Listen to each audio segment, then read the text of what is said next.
आज की वीडियो में मैं एक्सप्लेन करूंगी फेलुदा सीरीज़ की अगली कहानी a killer in Kailash. Feluda series की अगर और कहानियाँ आप सुनना चाहते हैं तो मेरे चैनल की प्लेलिस्ट चेक करें।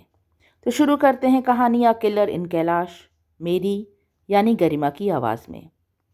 कहानी की शुरुआत होती है जब फेलुदा एंशियंट इंजीनियरिंग के बारे में अपने कज़न तोप्शे या तपेश से बता रहे हैं। वो बता रहे हैं कि किस तरह पिरामिड्स बनाए गए थे, कितने भारी पत्थर लाए गए और किस तरह इंडिया में जो पुराने टेम्पल्स हैं उसमें कितनी बड़ी बड़ी मूर्तियाँ बनी हैं और बहुत ही मेहनत से वो कारीगरी की गई थी।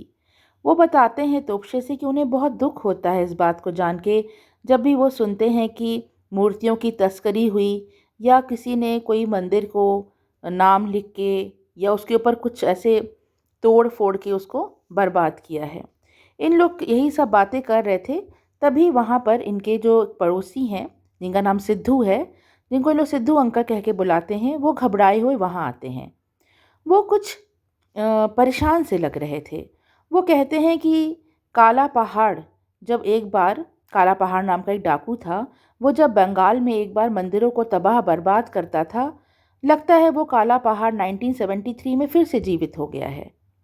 ये सुन के फेलुदा कहते हैं कि क्या आप मूर्तियों की तस्करी के बारे में बात कर रहे हैं? तो वो कहते हैं हाँ, हमारी भारतीय मूर्तियाँ जो हैं वो तस्कर चुरा के अंग्रेज़ों को या विदेशियों को बेच रहे हैं और उन्हें इस बात से बहुत दुख होता है। तो फेलुदा उनसे पूछते हैं कि आखिर वो ऐसी बातें क्यों कर रहे हैं। तो सिद्धू बताते हैं उनको कि उनको भी ऐसे आर्ट में और समय बहुत इंटरेस्ट था। उन्होंने किताबें भी लिखी थी भारतीय कला के ऊपर और उनके पास अच्छा कलेक्शन भी था कई पेंटिंग्स का। वो बताते हैं कि भुवनेश्वर में एक राजा रानी मंदिर है, उसमें यक्ष की मूर्ति है। तो वो जब छोटे थे तो अपने पिता के साथ वहाँ गए थे और बड़े होने पर भी गए थे वो राजा रानी मंदिर में, और उन्हें वो यक्ष की मूर्ति जो थी लाल पत्थर से बनी हुई बिल्कुल अच्छे से याद है। वो बताते हैं कि ग्रैंड होटल एर्केड नाम की एक जगह है जहाँ पर नागरमल नाम के एक आदमी की दुकान है। तो ये अपनी कुछ राजपूतों की पेंटिंग्स वहाँ पर बेचने के लिए गए थे। वो पेंटिंग्स जो है वो 1934 की थी। जब वो पेंटिंग्स बेच रहे थे तो वहाँ पर एक काफ़ी अमीर एक फॉरेनर आता है और वो अखबार में कुछ लपेट के लाया था। जब वो अखबार खोलता है तो उसमें से जो चीज़ बाहर निकलती है वो देखकर ये जो सिद्धू अंकल होते हैं ये बिल्कुल चौंक जाते हैं, क्योंकि उसमें उसी यक्ष की मूर्ति जो लाल रंग के पत्थर की थी, जो भुवनेश्वर में इन्होंने देखी थी, उसका कटा हुआ सर होता है। उस अंग्रेज़ ने ये कटा हुआ सर यहाँ किसी से खरीदा था $2000 में, और ये नागरमल की दुकान पे उसे लेकर आया था ये जानने के लिए कि ये ऑथेंटिक है कि नहीं, ये सही चीज़ है कि नहीं। नागरमल उस मूर्ति के सर को देखते हैं और कहते हैं कि हाँ, ये असली यक्ष की मूर्ति का ही सर है। ये बात बताते बताते अंकल सिद्धू बहुत इमोशनल हो जाते हैं। वो कहते हैं कि अगर इसमें 2 शून्य और जोड़ दिए जाएं या कि $20,000 में भी अगर यह मूर्ति का सर बेचा जाए, तब भी इसकी जो असली कीमत है वो इससे कहीं ऊपर है, बल्कि इसकी कोई कीमत ही नहीं है। ये हमारे इंडिया की हेरिटेज है। कैसे कोई आदमी इतने सस्ते दामों पर हमारे हेरिटेज को बर्बाद कर रहा है? हमें ऐसे मर्डरर्स को पकड़ना चाहिए। वो फेलुदा से कहते हैं कि क्या वो उनकी इस चीज़ में मदद करेंगे। फेलुदा कहते हैं कि हाँ, वो ज़रूर मदद करना चाहेंगे। क्या वो उन्हें बता सकते हैं कि जिस अंग्रेज़ ने वो मूर्ति उन्हें दिखाई थी, यक्ष की मूर्ति, उस आदमी नागरमल को, उसका नाम क्या था? तो कहता है कि हाँ, मैंने उससे थोड़ी बहुत बात की थी। वो बहुत अमीर लगता था। उसने जितनी महंगी घड़ी पहनी हुई थी, इतनी महंगी घड़ी मैंने कभी नहीं देखी। उस आदमी का नाम सिल्वरस्टीन था और वो वहीं पर होटल में रुका हुआ था। वो अगले ही दिन सुबह यानी कि आने वाले कल को वो काठमांडू जाने वाला है। अगर हम लोग किसी तरह उसे रोक सकें या काठमांडू चल के हम लोग उससे बात कर सकें कि ये हमारी इंडिया की हेरिटेज है, तो शायद हम लोग अपने देश के लिए कुछ कर सकें। बात यहीं ख़त्म हो जाती है और अंकल सिद्धू वहाँ से लौट जाते हैं। फेलुदा शायद उनके साथ वहाँ जाने की सोच ही रहे थे। अगले दिन तोप्शे और फेलुदा सुबह बैठे थे। सुबह काफ़ी घंटों से लाइट नहीं थी, बाहर पानी बरस रहा था। तभी बहुत तेज़ दरवाजे पे खटखटाहट की आवाज़ होती है और अंकल सिद्धू वहाँ घबराए हुए न्यूज़पेपर लेके आते हैं। वो बताते हैं कि वो जो सिल्वरस्टीन नाम का आदमी था जिसने वो यक्ष की मूर्ति खरीदी थी किसी से, वो जिस फ्लाइट से अगले दिन काठमांडू जा रहा था उस फ्लाइट का एक्सीडेंट हो गया है, वो प्लेन क्रैश हो गया है। ये बात सुन के फेलुदा बिल्कुल चौंक जाते हैं। अब वो कहते हैं कि अगर ऐसा है तो यक्ष की मूर्ति का वो सर शायद हमें मिलना अब मुश्किल हो जाएगा। ये बात सुनते ही फेलुदा तुरंत राम मोहन बाबू के पास जाते हैं। राम मोहन बाबू जो फेलुदा सीरीज़ की हर एक पार्ट में होते हैं, वो एक राइटर हैं, छोटे कद के हैं और वो एक कॉमिक कैरेक्टर टाइप के हैं जो हम रीडर्स को हंसाने का काम भी करते हैं। वो उनसे पूछते हैं कि क्या वो उनके साथ चलना चाहेंगे। शायद ये बहुत एडवेंचरस ट्रिप होने वाली है, बहुत ही कुछ एक्साइटिंग उन्हें देखने को मिलेगा और उनकी अगली बुक के लिए उन्हें एक इंस्पिरेशन भी मिलेगी। राम मोहन बाबू उनके संग चलने को तैयार हो जाते हैं। तोपशे, फेलुदा और राम मोहन बाबू उस जगह पे पहुंच जाते हैं जहां पर प्लेन का क्रैश हुआ था। ये एक छोटा सा गांव था। जब फेलुदा वहां पहुंचते हैं जिस जगह क्रैश हुआ था, इनको काफ़ी देर हो जाती है वहां पहुंचने में। वो कहते हैं कि अगर 2 घंटे पहले वो यहाँ आ सकते तो शायद ज़्यादा अच्छा होता। ये इसलिए हुआ था क्योंकि जिस दिन ये न्यूज़ ब्रॉडकास्ट हुई थी प्लेन क्रैश होने की, उस दिन सुबह से फेलुदा के घर पे लाइट नहीं थी। इसीलिए वो न्यूज़ इन्होंने 2 ढाई घंटे के बाद पेपर में पढ़ी थी। शायद फेलुदा से पहले वहाँ कोई और आ चुका था। जहाँ पे क्रैश हुआ था प्लेन, वहाँ हर तरफ राख बिखरी थी और जो गांव के लड़के थे वो उसमें से कुछ ज़रूरी सामान बिन बिन कर इकट्ठा कर रहे थे। फेलुदा उसमें से एक लड़के को बुलाते हैं और पूछते हैं कि क्या उसे एक कोई लाल रंग का बड़ा सा पत्थर का सर मिला था। अगर उसे मिला हो तो वह उससे वह सर खरीद सकते हैं, उसे अच्छे पैसे दे देंगे। वो लड़का चुप हो जाता है, कुछ नहीं बोलता। फेलुदा के बार बार पूछने पर वो कहता है कि हाँ, उसे ऐसा एक सर मिला था और उसने एक आदमी को वह सर बेच भी दिया। फेलुदा यह सुन के चौंक जाते हैं। फिर वो उस आदमी के बारे में उससे पूछते हैं तो वो उन्हें बताता है कि वो आदमी एक कार से आया था और आगे वो शहर की तरफ गया है। फेलुदा भी उसी सड़क से अपना रास्ता आगे बढ़ने लगते हैं। जब ये लोग काफ़ी आगे जाते हैं, इनकी टैक्सी भी काफ़ी तेज़ चल रही थी, तब उन्हें एक जगह पे एक नीले रंग की एम्बेसडर कार दिखाई देती है जिसमें लगभग अधेड़ उम्र का एक आदमी बैठा हुआ था और सिगरेट पी रहा था। शायद उसकी कार खराब हो गई थी। फेलुदा लोग भी बहाने से वहीं पे रुकते हैं और उससे बात करने का प्रयास करते हैं, लेकिन वो आदमी उससे कोई ज़्यादा बात नहीं करता। फिर ये लोग उस कार का धीमे धीमे पीछा करना शुरू करते हैं। ये देखते हैं कि वो जो आदमी है वो आगे जाकर एक क्वींस अपार्टमेंट करके एक जगह है, वहाँ पर रुक गया और उस बिल्डिंग के अंदर चला गया। वो जो सूटकेस उसने लिया हुआ था हाथ में, वो सूटकेस काफ़ी भारी लग रहा था, जिससे फेलुदा को शक होता है कि हो ना हो यक्ष का सर हो सकता है उस सूटकेस के अंदर ही हो, लेकिन इन लोगों के पास कोई पुख्ता सबूत नहीं थे। जब वो आदमी उस क्वींस अपार्टमेंट के अंदर चला जाता है, तब ये लिफ्ट से वहीं पर उस बिल्डिंग के अंदर जाते हैं। बिल्डिंग के अंदर लिफ्ट मैन होता है, तो फेलुदा उससे ट्रिक करते हैं और बोलते हैं, अरे मिस्टर सेन अभी ऊपर गए हैं, मैं उनसे मिलने आया था लेकिन मिस कर गया। तब वो लिफ्ट मैन उन्हें बताता है कि नहीं नहीं, वो मिस्टर सेन थोड़ी ना है, वो तो मिस्टर मलिक हैं और वो फ्लैट नंबर 5 में रहते हैं। ये बात जान के फेलुदा वापस आ जाते हैं। फेलुदा को वहीं पर अपने एक पुराने इंस्पेक्टर फ्रेंड मिलते हैं। फेलुदा उनसे ये बात बताते हैं कि किस तरह उन्हें शक है कि मिस्टर मलिक नाम का एक आदमी जो कि क्वींस अपार्टमेंट में रहता है, उसने वो ट्रेडिशनल यक्ष का सर चुराया हुआ है और अपने साथ लेके घूम रहा है। इंस्पेक्टर इन्हें आगाह करते हैं कि देखिए, इस तरह की जो तस्करी होती हैं जिसमें इतने बड़े रैकेट्स इन्वॉल्व होते हैं, इससे फेलुदा की जान को भी खतरा हो सकता है। हो सकता है इसमें बड़े बड़े अंडरवर्ल्ड के लोग शामिल हों या इनका बहुत बड़ा सा गैंग हो। इसमें फूक फूक के कदम रखना पड़ेगा। फेलुदा उनसे कहते हैं कि जो भी बातें वो मिस्टर मलिक अपने अपार्टमेंट से कर रहे हैं फ़ोन से, वो क्या वो उन्हें बता सकते हैं या वो कहाँ जा रहे हैं, उनका पीछा करवा सकते हैं। तो वो इंस्पेक्टर उनसे कहते हैं कि ठीक है, जो भी यथासंभव मदद वो कर सकेंगे वो फेलुदा की ज़रूर करेंगे। अगले दिन वो इंस्पेक्टर का फ़ोन फेलुदा के पास आता है और वो बताते हैं कि कोड भाषा में एक मैसेज उस आदमी ने, जो मिस्टर मलिक हैं, उसने बॉम्बे भेजा है। वो कोड भाषा इस तरह से थी। बेटी ससुराल से अपने पिता के घर वापस आ गई है। 2075। ये कोड भाषा सुन के फेलुदा कुछ सोचने लगते हैं, लेकिन तोप्शे को कुछ भी समझ में नहीं आता कि आखिर ये किस तरह की कोड भाषा थी जो बॉम्बे भेजी गई थी। आगे वो इंस्पेक्टर फेलुदा को बताते हैं कि जो मिस्टर मलिक हैं उन्होंने औरंगाबाद जाने के लिए ट्रेन की टिकट भी बुक कराई है। इस पर राम मोहन बाबू फेलुदा से कहते हैं कि आखिर वो आदमी बाई प्लेन क्यों नहीं जा रहा है औरंगाबाद, और वो ट्रेन से क्यों जा रहा है। इस पे फेलुदा कहते हैं कि हो सकता है उसके बैग में कुछ ऐसा संदिग्ध सामान हो जिससे वो चेकिंग में पकड़ा जाए, इसलिए शायद उसने ट्रेन की टिकट्स ली। इन लोगों को वो मिस्टर मलिक के औरंगाबाद पहुंचने से पहले ही वहां पहुंच जाना है, इसलिए फेलुदा ने वहां जाने के लिए प्लेन की टिकट्स करा ली। प्लेन पर इनकी मुलाकात होती है मिस्टर बोस नाम के एक आदमी से।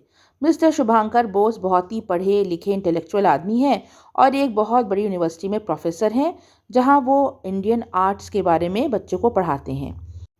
फेलुदा से उनकी काफ़ी देर बात होती है और ये जो होते हैं राम मोहन बाबू, वो भी मिस्टर बोस से बहुत ही इम्प्रेस्ड होते हैं। उनकी नॉलेज को देख के उन्हें बहुत ही वास्ट नॉलेज थी आर्ट के बारे में।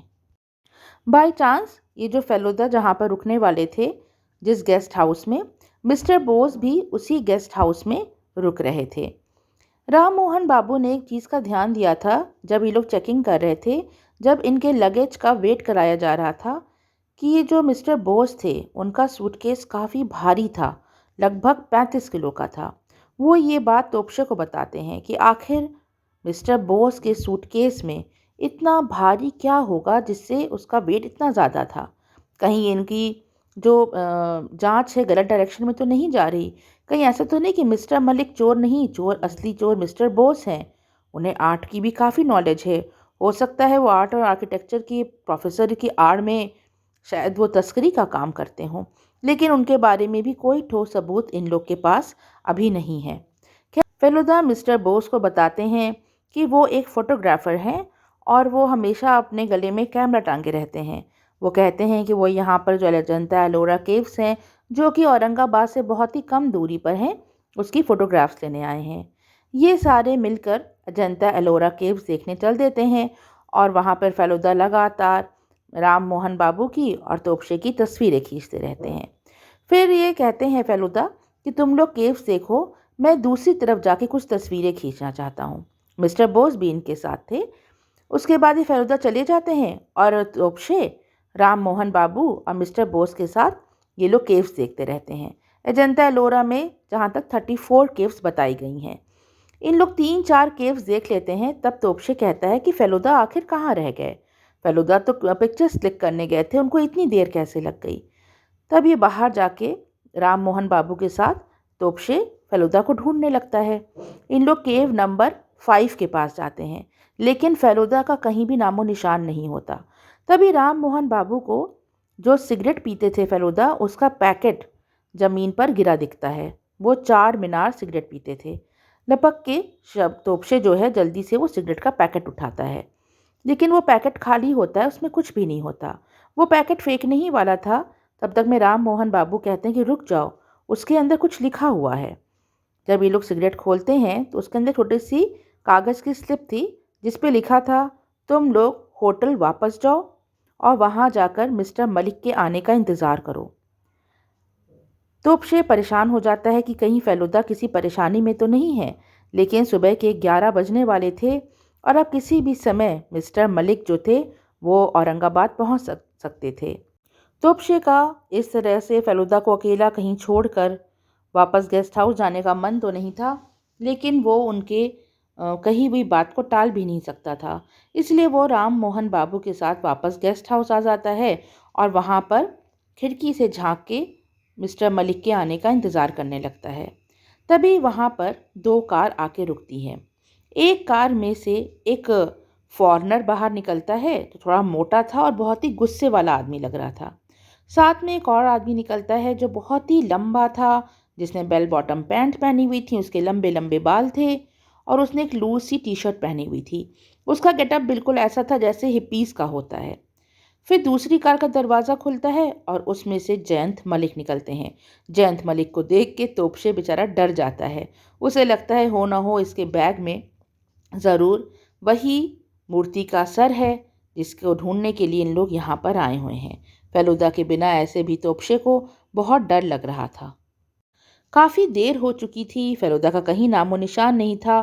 तोपशे को लगातार फेलुदा की चिंता हो रही थी। कहीं फेलुदा किसी रैकेट में तो नहीं फंस गए, कहीं किसी गैंगस्टर ने तो उसे किडनैप नहीं कर लिया। आखिर वो स्लिप फेलुदा ने उन लोग के लिए क्यों लिखी थी कि वापस होटल चले जाओ। तोपशे यही सब कुछ सोच रहा था, तभी उसके होटल के उसी गेस्ट हाउस के कमरे के दरवाजे के नीचे से एक और स्लिप पास होती है। ये स्लिप किसने डाली थी? तोपशे भाग के वो स्लिप उठाता है। उस स्लिप पे लिखा था, एक काली एम्बेसडर का इंतज़ार करो और अपना लंच कर लो। वो राइटिंग तो फेलुदा की थी, लेकिन फेलुदा वहाँ पर कहीं भी आसपास नहीं था। तोपशे ये जब स्लिप पढ़ता है तो वो और अधिक परेशान हो जाता है, लेकिन राम मोहन बाबू उससे कहते हैं कि जो जो फेलुदा उससे करने को कह रहे हैं हम लोग को वही करना चाहिए। ये लोग 1 बजे लगभग लंच कर लेते हैं और 1 बज के 25 मिनट पे, जैसा कि उस स्लिप पे लिखा हुआ था, ये लोग बाहर एक काले रंग के एम्बेसडर का इंतज़ार करने लगते हैं। तभी वहाँ पर एक हरे रंग की एम्बेसडर कार आके रुक जाती है। तोपशे सोचता है कि कार तो काली आने वाली थी, फिर हरे रंग की कार क्यों आई है वहाँ पर। तभी वहाँ पे ये लोग खड़े होकर वेट कर रहे थे, तो उस हरे रंग की टैक्सी में शुभांकर बोस, वही मिस्टर बोस जो इन लोग को एरोप्लेन में मिले थे, और जयंत मलिक वही आदमी जिसके ऊपर पूरा शक है कि यक्ष का सर उसी के पास है। ये दोनों उस हरे रंग की एम्बेसडर टैक्सी में बैठ के केव्स की तरफ चल देते हैं। तभी इन लोग के पीछे से कोई आदमी आता है और तभी वहाँ पे वो काले रंग की एम्बेसडर कार भी आती है। वो आदमी पीछे से तोपशे के गले पे हाथ रखता है और कहता है, अंदर बैठ जाओ। तोपशे घबरा जाता है। वह पलट के देखता है, वो आदमी वही हिप्पी था जो एक रात पहले वहाँ पे आया था। तोपशे और राम मोहन बाबू अंदर बैठ जाते हैं। तभी वो जो हिप्पी था वो ड्राइवर से कहता है, केव्स की तरफ चलो। जब वो ये बात कहता है तो तोपशे चौंक जाता है। वो तो फेलुदा थे। उन्होंने पहले अपनी आवाज़ किस तरह से बदल ली थी ये तोपशे नहीं समझ पाया था। वो ध्यान से उस हिप्पी के चेहरे को देखने लगता है। फेलुदा ने इस तरह से अपना मेकअप और बाल कर लिया था कि कोई भी उनको देख के पहचान नहीं सकता था। उन्होंने अपना पूरा गेटअप चेंज कर लिया था। फेलुदा उससे कहता है कि कोई भी मेरे बारे में अगर पूछे, खास करके मिस्टर बोस, तो कह देना कि फेलुदा बॉम्बे किसी काम से गए हुए हैं। किसी को भी मेरी आइडेंटिटी रिवील मत करना। ये सारे उस कार का पीछा करते हुए जिसमें शुभांकर बोस और जयंत मलिक जा रहे थे, वो हरे रंग की टैक्सी पीछा करते हुए वो लोग केव्स पहुंच जाते हैं। रास्ते में फेलुदा तोपशे को बताते हैं कि उनकी मुलाकात यहाँ मिस्टर कुलकर्णी नाम के एक आदमी से हुई है। मिस्टर कुलकर्णी उसी गेस्ट हाउस के ओनर हैं जिस गेस्ट हाउस में ये लोग रुके हुए हैं। वो बहुत ही इंटेलिजेंट और बहुत ही स्मार्ट आदमी हैं। वो कहते हैं कि उन्हें भी शक लगा रहता है जब यहाँ पर बहुत ही अमीर या बहुत ही कोई सस्पिशियस टाइप के आदमी लोग जब रुकते हैं उनके गेस्ट हाउस में आके, तो उनको भी डर लगता है कि कहीं ये लोग ये जो मूर्ति की तस्करी है इससे जुड़े हुए ना हो। वो फेलुदा से कहते हैं कि वो उनकी हर संभव मदद करेंगे, जो भी वो कर सकेंगे। फेलुदा ने इनसे मिस्टर कुलकर्णी से अपनी सच्चाई रिवील कर दी होती है और उन्हें बता दिया होता है कि किस तरह यक्ष का मूर्ति का सर ढूंढने के लिए वो लोग यहाँ पर आए हुए हैं। फेलुदा साथ में उन लोगों को ये भी बताते हैं कि मिस्टर रक्षित नाम के एक आदमी है जो वहाँ पर रुके हुए हैं गेस्ट हाउस में। साथ ही वो जो अमेरिकन था जो एक रात पहले इनके संग टैक्सी में आया था, उसका नाम मिस्टर सैम लुइसन है। वो भी बहुत अमीर आदमी है और हो सकता है किसी ना किसी तरह वो भी तस्करी में जुड़ा हुआ हो, लेकिन असली कल्प्रिट कौन है इसके बारे में भी उन लोग को पता नहीं होता। बातें करते करते ये लोग केव नंबर 15 के पास पहुंच जाते हैं जहाँ पे दशावतार टेम्पल थी। दशावतार टेम्पल के अंदर आकर तोपशे सारी बातें भूल जाता है। उस मंदिर की भव्यता थी, इतनी सुंदरता थी उसमें कि तोपशे वो मंदिर देखता ही रह जाता है। उसे मन ही मन यह डर भी लग रहा था कि कहीं इतनी पुरानी धरोहर को इसमें से कोई आदमी बर्बाद न कर दे, कहीं यहाँ से भी कोई मूर्ति चोरी करने का प्लान ये लोग ना बना रहे हों। केव से लौटने पे फेलुदा अपने रूम में चले जाते हैं और तोपशे राम मोहन बाबू के साथ अपने कमरे में आ जाते हैं। जब ये लोग डिनर करने साथ बैठे होते हैं तो ये जो मिस्टर रक्षित थे वो बात करना चाहते हैं राम मोहन बाबू से। लेकिन राम मोहन बाबू ऐसा एक्ट करते हैं कि ये बहुत ऊंचा सुनते हैं, जिससे कि उन्हें फेलुदा से रिलेटेड या कोई भी बात उनके मुंह से गलत ना निकल जाए, जिससे कि फेलुदा को परेशानी आए। ये लोग बाहर आ जाते हैं, तोपशे और राम मोहन बाबू, और ये लोग सोच रहे होते हैं कि आखिर इनमें से असली कल्प्रिट कौन है। वहीं पे गेस्ट हाउस के पीछे वहाँ का चौकीदार और उसका एक लड़का भी रहता था। वो वहाँ पर गोल गोल अपना साइकिल चला रहा था। ये लोग आपस में बातें कर रहे थे। तभी ये लोग देखते हैं कि वहाँ पे मिस्टर बोस सामने से चले आ रहे हैं। मिस्टर बोस कहते हैं इससे, तोपशे से, कि क्या केव्स की तरफ वो उन लोग के संग चलेगा, और वो फेलुदा के बारे में भी पूछते हैं उससे। तब इन लोग कहते हैं कि फेलुदा तो बॉम्बे किसी काम से गए हुए हैं, और इतनी रात, उस समय काफ़ी रात हो चुकी होती है, केव्स बंद हो गई होती हैं, लेकिन उस रात बहुत चांदनी होती है। तो ये लोग कहते हैं मिस्टर बोस कि हम लोग सब लोग प्लान कर रहे हैं कि हम लोग केव्स की तरफ घूमने जाएंगे। ये लोग केव्स की तरफ निकल जाते हैं। तब ये क्या करता है, जल्दी से फेलुदा की खिड़की के पास जाता है और तोपशे, और जल्दी जल्दी उनका नाम लेके उनको बताने का प्रयास करने लगता है कि हम लोग को केव्स की तरफ चलना चाहिए, सारे केव्स की तरफ जा रहे हैं। लेकिन फेलुदा के रूम में तो कोई था ही नहीं। शायद फेलुदा पहले ही ये बात जान चुके थे और वो केव्स के लिए निकल चुके थे। तब तोपशे भी राम मोहन बाबू के साथ केव्स की तरफ चला जाता है। वहाँ पे नीचे उतरने पे बहुत अंधेरा होता है, और वहीं पे फेलुदा बाबू इनको मिल जाते हैं। ये लोग देखते हैं कि कोई रेन कोट पहना हुआ आदमी तेज़ी से चला जा रहा है। इन लोग इशारों में एक दूसरे से पूछते हैं कि आखिर ये कौन हो सकता है। तो फेलुदा इशारा करते हैं कि ये हो ना हो मिस्टर रक्षित हैं, जो कि रेन कोट पहनकर जा रहे हैं, क्योंकि उस समय जो था वो पानी भी बरसने की अंदेशा हो रही थी। इन लोग उनका पीछा करते करते धीमे धीमे ऊपर जाते हैं, लेकिन मिस्टर अक्षत अचानक से ना जाने कहाँ चले जाते हैं, किस केव के अंदर घुस जाते हैं, ये लोग देख नहीं पाते। इन लोग केव नंबर 15 के पास पहुँचते हैं, जहाँ पे वो दशावतार टेम्पल थी। तब ये कहते हैं फेलुदा कि देखो, केव के अंदर किसी ने टॉर्च जलाई है, तो हल्की सी रोशनी है उसके अंदर। तो ये लोग भी सोचते हैं कि हाँ, इसके अंदर कोई है। फेलुदा एक छोटा सा पत्थर का टुकड़ा उठाते हैं और वहीं पर खूब कस के फेंकते हैं जहाँ से टॉर्च की रोशनी आ रही थी। तब अचानक से जैसे ही वो पत्थर का टुकड़ा अंदर गिरता है, टॉर्च बंद हो जाती है और किसी चीज़ की सरक के गिरने की आवाज़ होती है।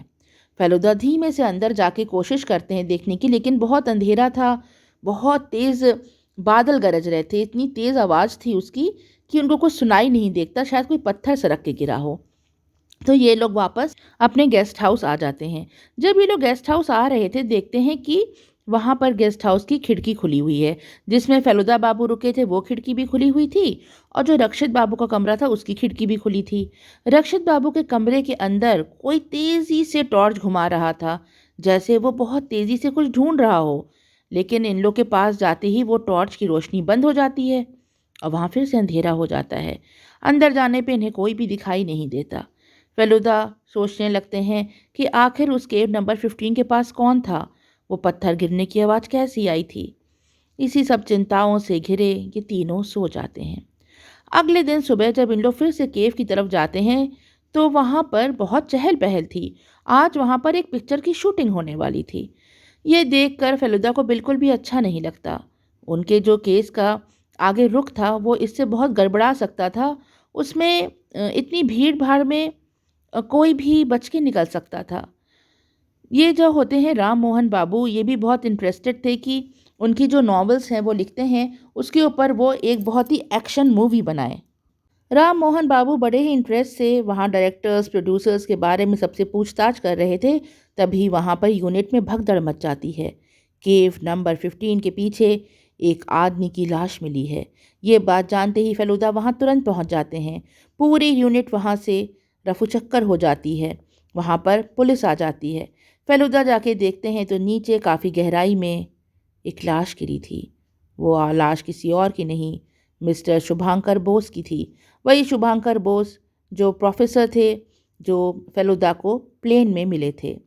उन्हें देख के फेलुदा बहुत दुखी हो जाते हैं कि किस तरह से ये गिर के यहाँ से मर गए हैं। सब लोग समझते हैं कि यहाँ से उनका पैर फिसल गया है ऊंचाई से, केव्स के पीछे से, और वो नीचे गिर गए हैं। लेकिन फेलुदा उस जगह का मुआयना बहुत बारीकी से करते हैं। वो देखते हैं ऊपर जहाँ पर वो लोग खड़े थे, वहाँ पर किसी चीज़ से गड्ढा किया गया है, जैसे कोई लोहे की सरिया या किसी ऐसे औजार से वहाँ कुछ गड्ढा बनाया गया है।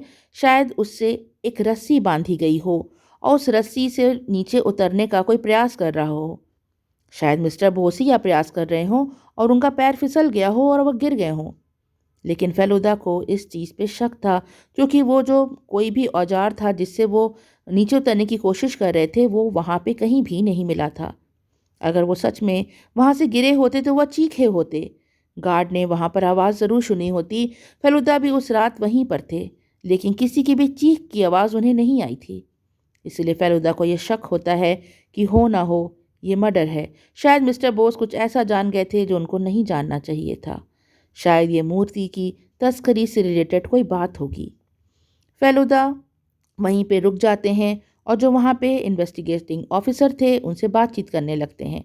तोपशे और राम मोहन बाबू वापस गेस्ट हाउस आ जाते हैं। गेस्ट हाउस आने पर राम मोहन बाबू जब अपने रूम में आते हैं तो वो कहते हैं तोपशे से कि हम लोग के कमरे में कोई आया था। वहाँ का बिस्तर गर्म था। सब उनकी जो चप्पलें थीं वो इधर उधर फेंकी हुई थीं। वो लोग फेलुदा के रूम में जाते हैं। फेलुदा के रूम में भी कोई आया था। फेलुदा की अटैची सामने खुली पड़ी थी और वो पूरी तरह से कुछ ने चेक की थी, जैसे वो कोई चीज़ उसमें ढूंढ रहा हो, पर उसे वह चीज़ नहीं मिली हो। ये लोग भाग के मिस्टर रक्षित के रूम में जाते हैं। मिस्टर रक्षित बहुत ही गुस्से में थे। उनका मूड बहुत ख़राब था। ये लोग मिस्टर रक्षित से पूछते हैं कि क्या उनके कमरे में भी कोई आया था। किसी ने उनके कमरे की भी तलाशी ली है। ये सुनकर मिस्टर रक्षित आग बबूला हो जाते हैं। वो कहते हैं हाँ, कोई उनके कमरे में आया था और उनके कमरे से उनका रेनकोट चोरी हो गया है। वो रेनकोट जो 25 साल से वो पहन रहे थे, किसी ने वो रेनकोट चुरा लिया है। ये बात सुन के तोपशे को बहुत ही आश्चर्य होता है कि 25 साल पुराने रेनकोट के चोरी होने पे कोई इस तरह से अपसेट भला क्यों होगा। इतना गुस्सा तो तभी आदमी होता है जब उसकी कोई बहुत वैल्यूएबल चीज़ चोरी हो जाती है। मिस्टर अक्षित कहते हैं कि हो ना हो यह चौकीदार और उसके बेटे का काम है। वही लोग यहाँ पर जब गेस्ट हाउस अकेला होता है तो ज़रूर आते होंगे और यहाँ से कुछ ना कुछ चुरा के जाते होंगे। तोपशे राम मोहन बाबू के साथ बाहर आ जाता है और वो भी ये बात सोचने लगता है कि शायद चौकीदार के लड़के ने ही ये काम किया है। तभी वहाँ पर राम मोहन बाबू भागते हुए आते हैं। वो बताते हैं कि मेल से उन्हें वो मैसेज आया है इंस्पेक्टर का, जो फेलुदा की मदद कर रहे हैं, कि मिस्टर मलिक ने फिर से बॉम्बे एक कोड भाषा में मैसेज भेजा था कि बेटी आज ही घर आ रही है। तभी देखता है तोपशे कि मिस्टर मलिक सैम लुइस संग गाड़ी में बैठ कहीं जा रहे हैं। वो समझ जाता है कि आज ही वो ये सौदा कर लेंगे, यक्ष के सर को उनके हाथों बेच देंगे। ये बात फेलुदा को तुरंत बतानी चाहिए, लेकिन कैसे बताएं। वो तो केव के पास उस इंस्पेक्टर से मिस्टर बोस के मृत शरीर के बारे में बातें कर रहा है, उनकी इन्वेस्टिगेशन कर रहे हैं। तभी देखता है कि चौकीदार के बेटे की साइकिल वहीं खड़ी है। तोपशे आओ देखता है ना ताओ। वो उस बच्चे की साइकिल उठाता है। राम मोहन बाबू उसके पीछे बैठते हैं और ये लोग तेज़ी से केव की तरफ चल देते हैं जहाँ पर फेलुदा थे। फेलुदा को ये लोग सारी बात बताते हैं और इंस्पेक्टर के संग फेलुदा तुरंत हाईवे की तरफ चल देते हैं। इंस्पेक्टर बहुत तेज़ कार ड्राइव करते हैं और रास्ते में ही इनको मिस्टर मलिक की वो कार मिल जाती है। मिस्टर मलिक उसको देख के घबरा जाते हैं। इंस्पेक्टर तुरंत मिस्टर मलिक की अटैची का तलाशी लेते हैं और उसमें से कागज में लिपटा हुआ मिलता है यक्ष का वो सर। उसे देखने के बाद मिस्टर मलिक कुछ भी कह नहीं पाते। फेलुदा तोपशे से कहते हैं कि गेस्ट हाउस में किसी को भी मिस्टर मलिक की गिरफ्तारी के बारे में नहीं बताया जाएगा और चुपचाप से उसी तरह से रहना है जैसे ये लोग पहले रहते थे। मिस्टर मलिक और वो सैम लुइसन दोनों गिरफ्तार कर लिए जाते हैं और फेलुदा तोपशे और राम मोहन बाबू के साथ वापस आ जाते हैं अपने गेस्ट हाउस में। अभी एक बहुत बड़ी गत्थी नहीं सुलझी थी कि आखिर मिस्टर बोस का खून किसने किया। वह हत्या थी या महज एक एक्सीडेंट था। क्या मिस्टर मलिक ने ही उन्हें मारा था या फिर उनका कातिल कोई और था। ये जानने के लिए फेलुदा एक मास्टर प्लान बनाते हैं और वो रात में तोपशे और राम मोहन बाबू से केव नंबर 15 के पास आने को कहते हैं। रात में लगभग 8 बजे जब तोपशे राम मोहन बाबू के साथ उस केव में जाता है तो उसको वहाँ केव के अंदर कागज़ में लिपटा हुआ कुछ रखा हुआ दिखाई देता है। राम मोहन बाबू वो जो रैप था सामान काफ़ी भारी था, उसको उठाते हैं और जब उस रैप को खोलते हैं तो वो देख के चौंक जाते हैं। उसमें यक्ष का वही सर था, वही लाल रंग के पत्थर का सर, और कागज़ के अंदर लिखा हुआ था कि जो भी तुमसे ये सर मांगने आए उसे दे देना। राम मोहन बाबू समझ नहीं पाते कि आखिर ऐसा उस पे क्यों लिखा हुआ है, और वो राइटिंग फेलुदा की है। फेलुदा ने आखिर ऐसा क्या प्लान बनाया था? राम मोहन बाबू को क्या वो फंसाना चाह रहा था या फिर प्लान कुछ और था? तभी वहाँ पर एक आदमी आता है। अंधेरे में उसका चेहरा देखना मुश्किल था, लेकिन वो अपनी सिगरेट को लाइट करता है। लाइटर में एक झलक उसकी मिलती है। वो मिस्टर मलिक जैसा लग रहा था। मिस्टर मलिक? लेकिन मिस्टर मलिक को तो इंस्पेक्टर ने गिरफ्तार कर लिया था, फिर वो यहाँ पर कैसे हो सकते हैं? वो आदमी किनारे खड़ा हो जाता है अंधेरे में। तोपशे और राम मोहन बाबू सोच ही रहे थे कि अब उन्हें क्या करना चाहिए, तभी पीछे से एक दूसरा आदमी की एंट्री होती है। वो तेज़ी से उनकी तरफ टॉर्च ऑन करके उनके चेहरे पे लाइट मार रहा था और कह रहा था, जो सामान तुम्हारे पास है वो मुझे दे दो, तुम्हारा खेल खत्म हुआ। वो राम मोहन बाबू पे बहुत गुस्सा कर रहा था। कह रहा था, तुम तो ऊंचा सुनते थे ना, आज तुम ठीक से सुन पा रहे हो या नहीं? तुम तो एक प्रोफेसर थे ना, एक राइटर थे, क्या तुम ये काम भी करते हो? तस्करी का काम भी करते हो? राम मोहन बाबू को समझ में नहीं आ रहा था कि आखिर वो क्या करें। जब वो आदमी पास आता है तो वो देखते हैं कि उसकी एक हाथ में पिस्टल है और एक हाथ से वो यक्ष का सर मांग रहा है। तोपशे को समझते देर नहीं लगती कि वो आदमी कौन है। उसके बोलने के अंदाज से वो तुरंत समझ जाता है कि ये कोई और नहीं, ये मिस्टर रक्षित हैं। मिस्टर रक्षित ही हैं जो उनसे वो सर मांगने आए हैं। तभी मिस्टर मलिक जो पीछे खड़े हुए थे वो तेज़ी से आते हैं और मिस्टर रक्षित को पीछे से पकड़ लेते हैं। वहाँ पर इंस्पेक्टर भी आ जाते हैं अपनी टीम लेके, और सब लोग मिस्टर रक्षित के ऊपर गन पॉइंट कर देते हैं। मिस्टर रक्षित को पकड़ा जाता है, लेकिन तोपशे अभी भी समझ नहीं पा रहा था कि मिस्टर मलिक यहाँ पे कैसे आ गए। उसको तो पुलिस ने गिरफ्तार कर लिया था। तभी मिस्टर मलिक अपना मेकअप हटाने लगते हैं और वो कोई और नहीं, वो थे फेलुदा बाबू। वो मेकअप करके डिस्गाइज में वहाँ पर आए थे। अगले दिन फेलुदा सारी बातें डिटेल में तोपशे और राम मोहन बाबू को बताते हैं।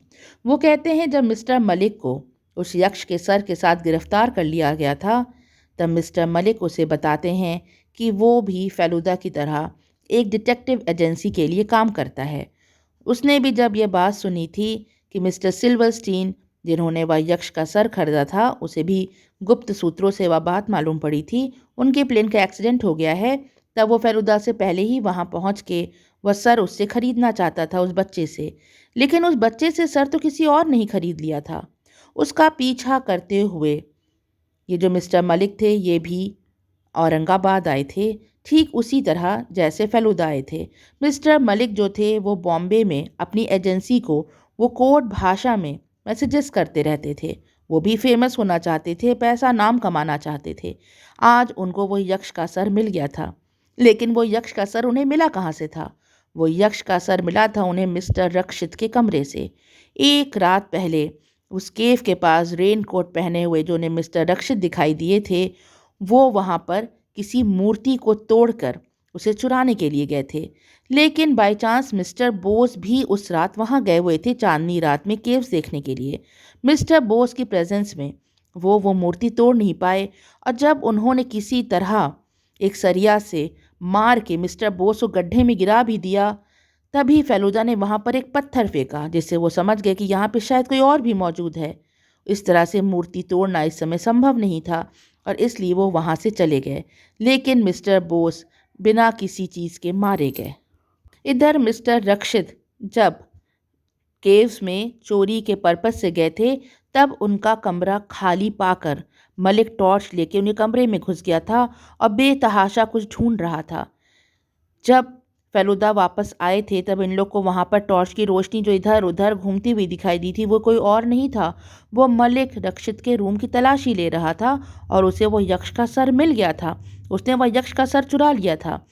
रक्षित जब मिस्टर बोस को मार के अपने कमरे में आया और उसने देखा कि वहाँ पर तो यक्ष का सर है ही नहीं, तब अगले दिन उसने ही फेलुदा के रूम की तलाशी ली थी और इनकी राम मोहन बाबू के रूम की तलाशी ली थी। और इसलिए वो इतना अपसेट था उस दिन कि उसकी बहुत ही कोई महत्वपूर्ण चीज़ जैसे रेनकोट उसने बताया था वो चोरी हो गया था।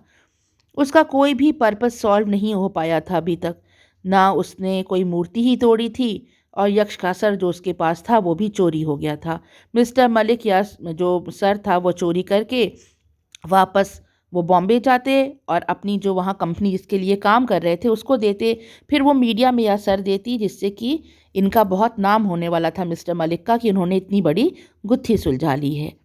इस तरह से ये केस काफ़ी हद तक सॉल्व हो गया था। फेलुदा ये भी बताते हैं कि ये जो मिस्टर रक्षित हैं इनका असली नाम जठराज है और ये एक बहुत बड़े गैंगस्टर है। ये बहुत बड़ा रैकेट चलाता है जिसमें ये मूर्तियों की तस्करी करता है और इस तरह से उसके साथ साथ शायद इसका रैकेट भी पकड़ा जाएगा और इस तरह से इंडिया से होने वाली तस्करी जो है वो रोकी जा सकेगी। ये थी फेलुदा की कहानी। आपको कैसी लगी कमेंट सेक्शन में ज़रूर बताएं। कहानी अच्छी लगी हो तो इसे एक लाइक ज़रूर दें और इस सीरीज़ में और कहानियाँ सुनने के लिए मेरे चैनल से जुड़े रहें। Thanks for listening. Bye for now.